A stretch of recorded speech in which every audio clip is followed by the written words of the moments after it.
Hello guys, welcome to my YouTube channel. My name is Pushkaraj Shinde and today I am going to tell you about origin of pharmacovigilance guideline. So guidelines is very important for work.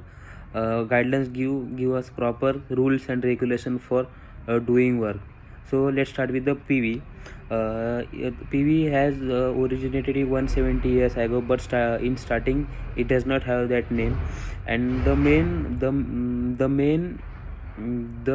objective of PV is to ensure safety, ensure safety and safety and quality of life.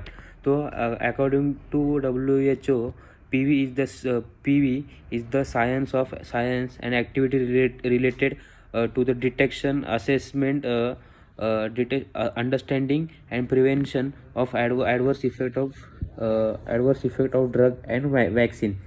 So now in pharmacovigilance we mainly study about medicine, their possible side effect, adverse drugs reaction, and how to treat the adverse drugs reaction. Whenever we release a new drug, the drugs must undergo all drug undergoes thorough inspection. Undergoes and it undergoes various tests, safety and clinical trials. So the drug so the drugs shows so the drugs shows so the drugs can show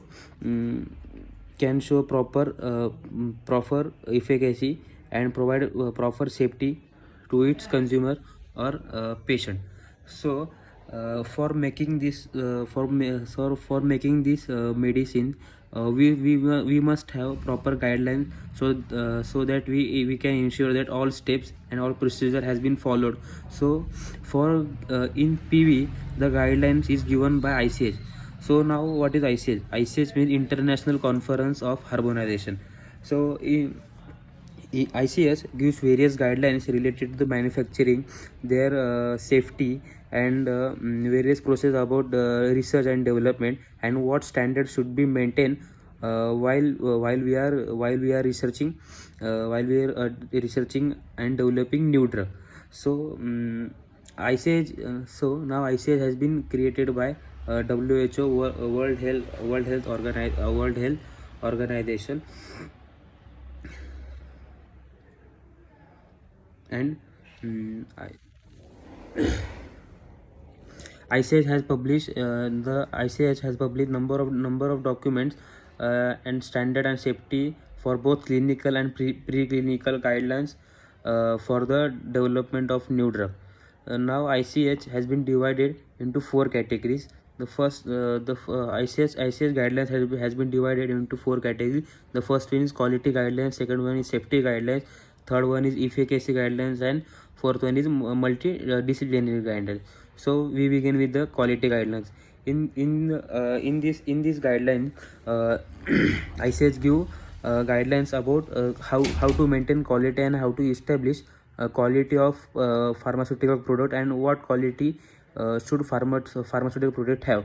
Now the safety is the main safety is the most important guideline which is given by ICH. And in this step, the drug doesn't in this guideline, the drug should be safe for a human being to use. And third guideline is efficacy guideline. So in this type, the ICH gives the proper guidelines that along with the safety and quality of drug, the efficacy of drug is also important, and we cannot compromise on the efficacy of drug and the multidisciplinary drug. So now we move towards the ICH guidelines yearly.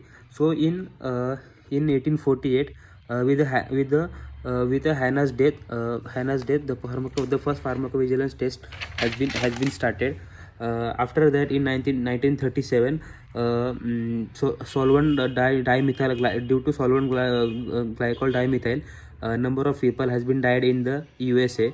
So after that, the research in the research in the pharmaceutical product uh, mm, has been has been done seriously, and possible ADR has been find out. Then in 1905, gastrointestinal toxicity of ASA has been proved. Then after that, in 1961, later McBride letters about the tragedy of thalidomide, in which in Germany, the infant, due to the thalidomide, the infants are born with the no with the no limbs and no hands, and reduction due to reduction in the hand and toes. Now in 1995, the EMA was the setup, and in 2001, the branch of the pharmacovigilance is the second branch is known as hydrovigilance was funded, and in 2012, the new European pharmacovigilance legislation has been established, and now in 2017, new hydrovigilance format has been given, and now in this process, the pharmacovigilance has been increasing very fastly, and new drug has been approved. New drugs has been introduced to market with the proper safety and efficacy and quality. So thanks for watching my video, guys. Please like, share, subscribe.